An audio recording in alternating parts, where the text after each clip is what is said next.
La historia comienza con Maxine, una talentosa jugadora de béisbol, que desafortunadamente ha sido rechazada para entrar al equipo profesional femenino, debido a que no aceptan personas afrodescendientes, por el racismo que se vive en la época.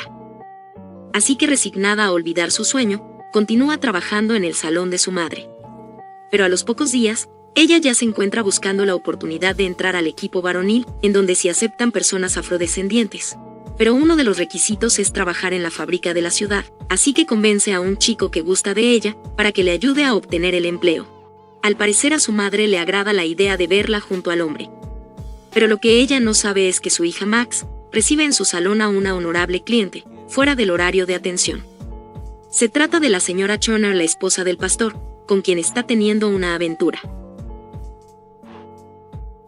Entendiendo así las miradas seductoras cuando visita el salón, o cuando asisten a las reuniones de avivamiento, las mujeres no pueden evitar coquetear con la mirada. Y el padre de Maxine cree que su buen humor es debido al chico que gusta de ella. Luego, Max es contratada en la fábrica y sus padres no saben que trabaja por la noche, ya que se escabulle en secreto, pero su plan se viene abajo cuando le piden que se presente en el turno de día, y antes de que pueda decírselo a su familia, su madre le muestra un costoso letrero para el salón con el nombre de ambas, refiriéndose a que de ahora en adelante el negocio les pertenece a las dos. Maxine se vuelve a encontrar con su amante y le pide que hable con su madre, para que no la obligue a trabajar ahí. La señora Turner se molesta porque sabe que no puede involucrarse en sus asuntos, ya que de ser así podrían enterarse de su aventura.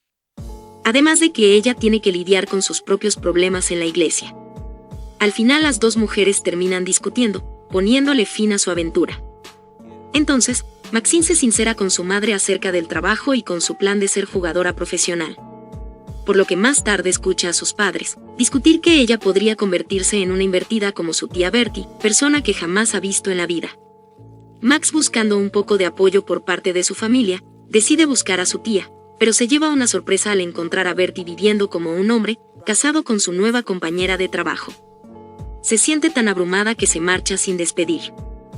Max intenta estar bien con su madre, y para darle gusto le pide que la peine, ya que saldrá en una cita con el hombre de siempre. Luego de pasar una noche con él, Max al fin acepta que no le gustan los hombres. Y vuelve a presentarse en casa de Bertie para disculparse y pasar tiempo a su lado. Bertie le hace un corte a Max, el cual ella solicitó, y de alguna manera se siente más cómoda con su nueva apariencia. Todo va bien hasta que Bertie se presenta en la nueva casa de Max, para llevarle un obsequio. Y ella, avergonzada por su identidad ya que ahí se encuentra su mejor amiga, le pide que se retire. Por la noche, Max pasa a casa de Bertie para disculparse y le muestra con orgullo cómo lleva el traje que le obsequió unas horas atrás. Bertie acepta sus disculpas y le pide que vaya a divertirse con la chica con la que ha estado coqueteando con la mirada. Max de manera cortés le pide a la mujer que baile con ella, y con una linda sonrisa la chica acepta. Ambas mujeres se dejan llevar por tan agradable momento. Max le pregunta su nombre y ella le responde es. Al día siguiente, Bertie y su esposa le preguntan a Max sobre la chica con la que estuvo la noche anterior. Maxine no sabe mucho de eso, por lo que Bertie se encarga de conseguir más información de ella con sus invitados. Resulta que se llama Esther, y es la lanzadora de un equipo de béisbol que acaba de llegar a la ciudad. Las mujeres dialogan de manera agradable hasta que llega la mejor amiga de Max y le presume a Esther lo buena que su amiga es jugando béisbol. Esther expresa que le parece una lástima que no todos puedan entrar a un equipo. Maxine, algo molesta, arroja la bola en la que ella había anotado su número y se retira. Aún así, las chicas asisten al partido en donde jugará el equipo de Esther, contra el equipo al que no ha podido entrar Max. Ella se acerca para disculparse y le dice que tal vez estaba algo celosa, porque se ha esforzado mucho para entrar a un equipo y siempre le niegan la oportunidad. Luego le da su número por si alguna vez regresa a la ciudad.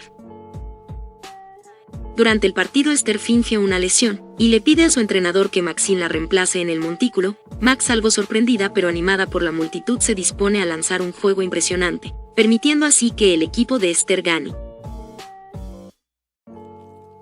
Por la noche, Esther y Max beben unas cervezas mientras el equipo celebra su victoria. Maxine le da las gracias por haberle dado la oportunidad de demostrarles a todos lo buena que puede llegar a ser.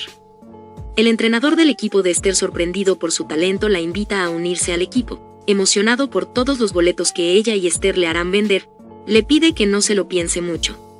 Al final, Maxine acepta la invitación y muy emocionada parte junto a Esther y su nuevo equipo, dejando atrás a una madre en desacuerdo, pero sin negarse la oportunidad de vivir su sueño.